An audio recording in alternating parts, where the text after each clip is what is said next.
Շնորհակալություն ազգային ժողովի մեծարգո նախագահ, հարգելի գործընկերներ։ Ես իրականում նախասիրություն չունեմ նմանատիպ ելույթների, բայց այնուամենայնիվ վերջին երկու իրադարձությունների շրջանակում եւ ավելի շատ մթնոլորտի կոնտեքստում մի քանի հատ արձանագրում պետք է անեմ եւ այդ թվում մի քանի հատ ընդդիմադիր գործընկերոջը, կարամ ասեմ, հակադարձեմ որոշակի առումով։ Նախ եւ առաջ պետք է ասեմ, որ ինձ մթնոլորտը բավականին հուսադրում է եւ հարգելի գործընկերներ, ես ձեզ վստահեցնում եմ, որ այս մթնոլորտը ոչ ձեզ ավնած, ոչ մեզ ավնած, ոչ ձեզ է օգուտ, ոչ մեզ է օգուտ, այլ օգուտ է բացառապես Հայաստանի Հանրապետության քաղաքացիների համար։ Ես պարոն Կարապետյանի ելույթն եմ երեք լսել եւ այդ ելույթն է ինձ բավականին տենց հուսադրող է, բայց ես այնուամենայնիվ կարծում եմ, որ այս ելույթների շրջանակում մենք իհարկե իրար հետ կաշխատենք եւ կգանք կհասնենք բովանդակային այն մասին, երբ որ մենք օրինակ պետք է հնարավորինս ավելի ստույգ խոսենք, պարոն Կարապետյան։ Մասնավորապես օրինակ ես ուշադրություն եմ դարձրել ձեր խոսքին կապված սեփականության անշարժ գույքի եւ հողերի հետ կապված օրենսդրական շրջանակում ես ձեզ մի երկու բան ասեմ եւ տեղեկատվություն տամ։ Կապված Թուրքիայի հետ դուք օրինակ ասում եք, որ Թուրքիայում 10 օրից ավել հայաստանյան քաղաքացիներին այդ ես ուշադիր լսել եմ, պարոն Կարապետյան, հետո կլսեք։ Թուրքիայում գործում է ռեժիմ, վիզայի ռեժիմ բոլոր օտարերկրյա քաղաքացիների համար եւ մուտքը, ելքը ազատ է եւ բոլորի համար հիմնականում վիզան տրվում է 30 օրով, եթե չեմ սխալվում, մաքսիմում 90 օր մինչև 100 տարվա ընթացքում 150 օրվա շրջանակում։ Չեմ ասում, որ դուք սխալ եք ասում, բայց ասում եմ մենք հենց դրա համար եմ ասում, մենք գործընթացի ընթացքում կգանք կհասնենք դրան, որ սկսենք ավելի ստույգ, կնայեմ, ավելի ստույգ խոսել։ Ինչ վերաբերվում է օտարերկրյա քաղաքացիների գույքի, անշարժ գույքի եւ մասնավորապես այդ թվում նաեւ հողի մասով, այո, Թուրքիայի Հանրապետությունում գործում է արգելք, բայց այդ արգելքը օրենքով չի սահմանված, Թուրքիայի Հանրապետությունում կա նախագահի հատուկ հրաման, որում կա շրջանակ, որ որոշ երկրների քաղաքացիներին չի կարելի գույք ունենալ, սեփականություն ունենալ եւ հող ունենալ, բայց օրենքի դաշտում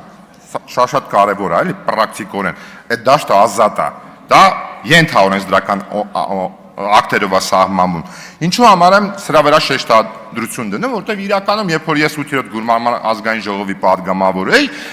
ես մեր սահմանադրության մեջ եւ այդ թվում հողի մասին օրենքում այդ որոշակի խնդրահարույց մասը տեսել եմ իրականում, որտեղ մեր սահմանադրությունը ասում է արգելվում է, եթե օրենքով այլ բան սահմանված չէ,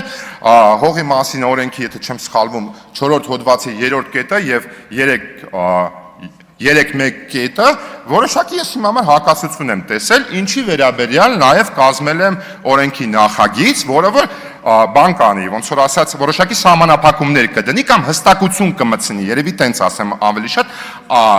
այդ թվում նաեւ հաշվի առնելով որոշակի ազգային անվտանգության հարցերը, ես դա այն ժամանակ աշխատանքային շրջանառության մեջ եմ դրել, կառավարության գործընկերների հետ որոշ մասի հետ, ոնց որ ասած, պարզ ասեմ, լեզու գտել ենք եւ կար կոնսենսուս դրա շուրջ, որոշ գործընկերների հետ, որոնք որ հենց գույքով են զբաղվում եւ սեփականության իրավունքով մի քիչ խնդիրներ կար, բայց այնպես չէ, որ կառավարությունում ձեր այդ մի քիչ իհարկե ասեմ, պոպուլիստական կոչված օրենքը բովանդակային մասով բան է, էլի ոնց որ տենց արգելք է, դա աշխատանքային process է, կգանք եւ կաշխատենք եւ իրականում սահմանադրության մեջ էլ այդ խնդիր կա։ Օրինակ, երբ որ մենք ասում ենք սահմանադրության փոփոխություն, շատերը կասեն իհարկե այն լոզունգային մասը, սահմանադրության նախաբան, բայց ես ինքս որ սահմանադրությունը կարդում եմ, համադրած օրենքները կարդում եմ եւ պրակտիկայի մեջ դրանց կիրառումը տեսնում եմ, բազմաթիվ խնդիրներ եմ տեսնում մեր սահմանադրության մեջ եւ ինձ համար ակնհայտ է, որ ինքը պետք է ենթարկվի փոփոխության։ Ինչ վերաբերվում է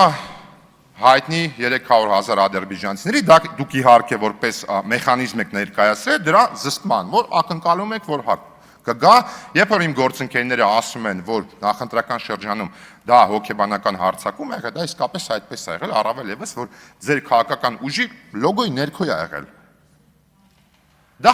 խնդիր է, էլի։ Ես ունա գնացել եմ ատոմնաբուժի, դե ատոմնաբուժի մոտ ինձ հələ ոչինչ էլի, ես տես թեթև կտանեմ, էլի, բայց փաստացի մենք դուք ձեր զավակների վրա եք հոգեբանական ազդեցություն գործել դրանով, էլի։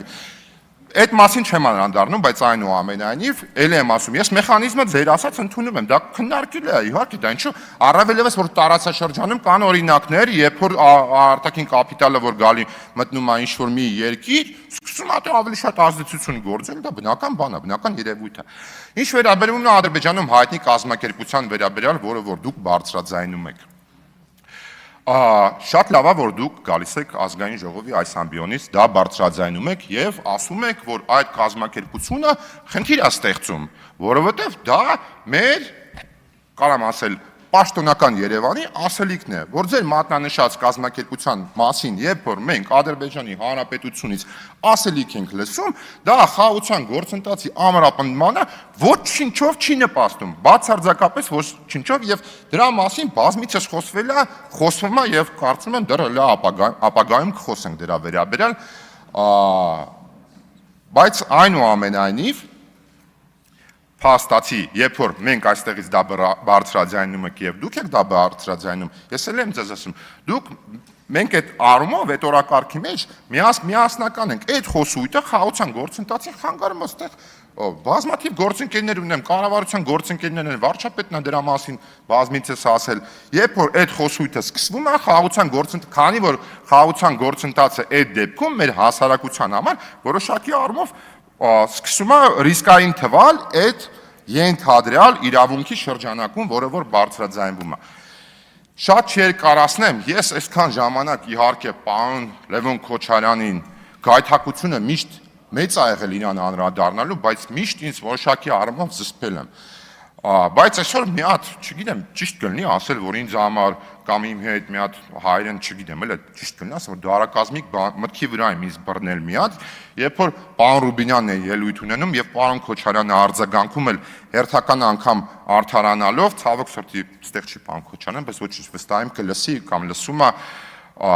ես կզարմանա քեզ մի հատ բան եմ ասելու գործընկերներ, բայց բան չանեք էլ այդ առումով։ Ես լուրջ սկսել եմ պարոն Քոչարյանի ազնվությանը հավատալ։ Անկեղծ եմ ասում, սկսել եմ հավատալ իր ազնվությանը, որ այս կամ այն բանից ինքը տեղյակ չի գուցե եղել։ Ես անկեղծ չեմ բացառում դա։ Ես չեմ բացառում, օրինակ ես մի բան ասեմ, այդ պատասխանատու ասում եմ, պարոն Քոչարյանը իր երիտասարդության ժամանակ ախրանը ասեցիք, անվտանգությամբ ման չի եկել Հայաստանի Հանրապետությունը, պնդում եմ, աշկովս տեսել եմ, սկզբից հետո չեմ սխալում 06-ով ֆռացել, հետո սպիտակ նիվայա ունեցել, բավականին համեստ ա եղել մեծ մասամբ, հետո իհարկե ոնց որ հետո չեմ սխալում նիվ եմ փոխվել Lexus-ով կամ Land Cruiser-ով, ինչը որ տրամաբանականը կարծում եմ բոլորդ հասկանում եք, թե ինչու այդպես պետք է լիներ, բայց երբևիցե չեմ տեսել իրան անվտանգությունում։ Ինչ վերաբերում եմ պարոն Ալեքսանդրյան Ալֆայի դեպքին, ստեղ մի հատ նրբություն կա կարծում եմ, գուցե էլի ազնիվ է, գուցե ինքը չի կանչել Ալֆան, որպեսզի այդ գործողությունները տեղի ունենան, գուցե ինքը այդտեղից դուրս է եկել եւ Ալֆան հետո է եկել, ես հավատում եմ իր ազնվությանը, չեմ սեթևետում, կարող է խոսքից մեջ մի քիչ սարկազմ կա, որովհետեւ եթե ինչու եմ ասում գայթակղությանը միշտ դիմացել եմ, մեծ մասամբ հիմա էլ եմ դիմանում, էլի, որովհետև ես 2000 թվականից մինչև 2005 թվականը Հայաստանի Հանրապետությունում սովորել եմ համալսարանում։ Կարելի ասել այսպես կոչված ոսկա երիտասարդության, լավ, մի աստիճան տենց ներքև եմ եղել մոտավորապես։ Գրեթե բոլորին ճանաչում եմ, ստեղ ունեմ նաև ձեր մեջ հարազատ մարդիկ, որոնք կասեն, որ հա, կարա տենց բան լինի, Վիլենը կարա այդ մարդկանց ճանաչի եւ շփվի, էլի։ Այդ թվում նաև, այո, Սեթրակ Քոչարյանը եղել է հնարավորինս համեստ, ոչ մեկ չի կարա իր վերաբերյալ, տես ինչ-որ առանձնահատուկ բան ասի, էլի, բայց որ սկսենք խորանալ եւ գնալ այդ շղթայով, օրինակ գնանք սկսենք անդրադառնալ Միքայել Հարությունյանի որդիներին ու տենց այդ անվերջ տենց գնալու է, դրա համար ենք ասում, էլի, դա խնդիր է եւ ամենակարևորը, ես սա չեմ ուզում ասեմ, փորձեմ պարոն Քոչարյանին բացատրել, թե ինչու՞մն է խնդրեմը, երբ որ ինքը սկսում է խոսալ մարտի 1-ի մասին, որովհետև եթե ձեզանից յուրաքանչյուրը ելնի խոսա մարտի 1-ի մասին, դա կլինի նորմալ ինչ-որ, երբ որ ուզենա համեմատություն դնել անգամ, որ ներկա բռնաճնշումները եւ այն ժամանակվա բռնաճնշումները նույն ոճով եք չեք տարբերվում, ինչ-որտեղ ավարտում եմ, նորմալ կլինի, բայց լուրջ երեք կոգնիտիվ դիսոնանս լսեցի, իսկապես կոգնիտիվ դիսոնանս այլ է առաջանում, երբ որ պարոն Քոչարյանը սկսում է մարտի 1-ի մասին խոսալ, որովհետև ստեղ մարդիկ կան, որոնք կարան օրինակ մարտի 1-ը անձնական օրինակի վրա ձեզ պատմել սկսած ժամը 6:15-ից մինչև վերջ, որովհետև մեզանից շատերի կյանքում ներողություն եմ խնդրում, ավարտում եմ, բայց ինձ համար շատ կարևոր է այս մասը։ Մեզանից շատերի կյանքում մարտի 1-ը եղել է շրջադարձային կետ, որից հետո մեր կյանքը փոխվել է, եւ եթե չլինել մարտի 1-ը, մենք կուզեինք չլիներ, եւ թող բոլոր նախկիները մնային իշխանությանը ըստ երևույթի, բայց մարտի 1-ը չլիներ, որտեղ մենք այնուամենայնիվ կզբաղվենք մեր կյանքով, այլ ոչ թե կգայինք կզբաղվենք քաղաքականությամբ։ Այսքանը, շնորհակալություն։